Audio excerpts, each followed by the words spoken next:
Then the last voices softened into doorways and disappeared. Oil lamps began to glow like small, steady stars, one by one, along the walls and near the gates. The heat of the day loosened its grip. The air cooled, becoming gentle against the skin. The city's dust settled into stillness. Beyond the walls, the Euphrates moved slowly in the dark, as if even the river had decided to speak more quietly. And within the city, when most people had already surrendered to sleep, there was still one kind of work that continued. The work of records, the work of order, the work of keeping the city's life neatly accounted for. Tonight, in a small administrative room built from thick mud brick, a man named Shuma Dedin sat at a low table. Shuma Idin was a census scribe, not a poet, not a warrior, not a priest. A scribe whose job was to make the busy world simple enough to hold in clay. His lamp burned with a small, unwavering flame. The light touched the edges of tablets stacked beside him, and the smooth curve of a water cup, and the reed stylus resting in his hand. The room smelled of clay, reed, and faint lamp oil, an honest smell, quiet and familiar. Outside the room, Babylon slept. Inside, Shuma Idin moved slowly through the closing of the day. There was no urgency. There was only the steady comfort of finishing. He reached for the first tablet, already dried enough to handle. It was a census list from earlier in the day households, recorded along one street near the canal. He read the marks with his eyes and his fingertip, as if feeling the truth of each line. A household of 3, a household of 5, a household of 2. A grandmother, a mother, a child, a man and his brother, a couple with a newborn. He did not imagine their faces. He did not pull stories out of their names. He simply acknowledged them. Present, counted, known to the city. He set the tablet down. Then he reached for the second tablet. This one held measures. Grain issued, oil received, dates delivered. The kind of quiet numbers that made the city run without anyone needing to think about it. Shuma Idin checked each line. 1 measure, 2 measures, 3 measures. He compared it with a small tally tablet beside it, an earlier record made in the field. The marks matched. He liked when they matched. Matching meant order. Order meant the city was stable. And stability was a kind of peace. He set the second tablet down and breathed once, long and slow, in and out. The lamp's flame flickered gently, then steadied again, as if it too had decided to settle. Shuma Idin reached for the third tablet. This one was not about grain or oil or households. It was the closing tablet, the end-of-day record. A simple confirmation that the work had been gathered, checked, and placed into its proper shape. He took his reed stylus and pressed a few final marks into soft clay slowly, carefully, with the relaxed precision of a man who had done this 1,000 times. The marks were small, but they mattered. They meant the day is complete. They meant the city has been counted. They meant tomorrow will not begin in confusion. He placed the stylus down. For a moment, he just listened, not for danger, not for voices, just for the sound of Babylon at night, a faint shift of air, a distant creak of wood, a soft, almost imaginary movement of water in the canal. The city was a giant creature resting. Shuma Idin stood. He moved to the shelves along the wall where tablets were stored. Some were new, still pale and drying. Others were older, darker, fired and hardened, meant to last. He took the first tablet and slid it into its place, where the other census lists rested. He took the second tablet and placed it with the measures. He took the closing tablet last and held it for a moment longer. This one was his favorite, in a quiet way, because this one meant he could stop. He placed it carefully into the shelf, aligned so it sat neatly with the rest. Then he did what he always did at the end of the day. He checked the room, not in a worried way, in a comforting way. He looked at the table. Stylus placed properly. Water cup not spilled. Clay scraps gathered into a small pile. He looked at the shelves. Tablets straight. Tags in order. Nothing missing. Nothing out of place. The world did not need to be perfect, but it needed to be consistent. In his work, consistency was kindness. He reached for a small cylinder seal smooth stone, carved with a repeating scene. He rolled it gently across a soft bit of clay on the room's door latch, marking it closed for the night.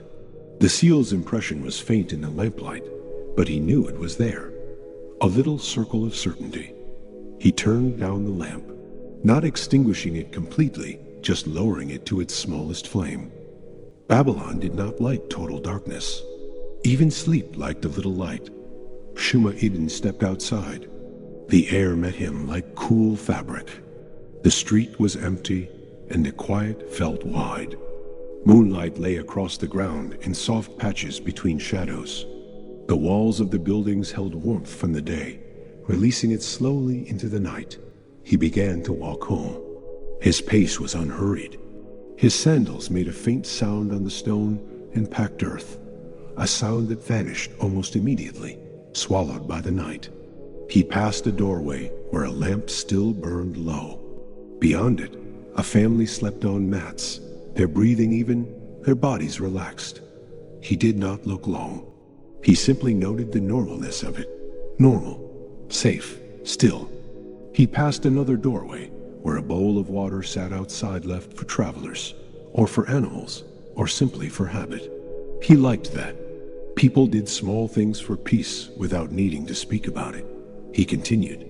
The ziggurat rose in the distance, not traumatic tonight, just present. A dark shape against the sky, a steady reminder that the city had a center. Shuma Eden crossed a narrow bridge over a canal. He stopped there for a moment, placing his hand on the stone railing. Below him, the water moved so slowly it almost looked still. The stars were reflected in it, trembling slightly with each tiny ripple. He breathed again, in and out. He did not think about tomorrow's lists. He did not think about how many households would be counted, how many measures recorded. He let his thoughts loosen, like a knot gently untied. The canal whispered faintly, not words, just presence. He resumed walking. Babylon's streets were built for many purposes, commerce, travel, ceremony, but at night they became something else. They became quiet corridors for returning home. Shuma Eden turned down a narrower lane. The houses here were closer together, their walls rising like calm cliffs. The air smelled faintly of baked clay and distant cooking smoke that had long since faded. A cat moved silently across the lane, then disappeared into shadow. Shuma Eden watched it briefly, then continued. He reached his home. It was modest. A doorway, a small courtyard, a low room where the air stayed cooler than the street.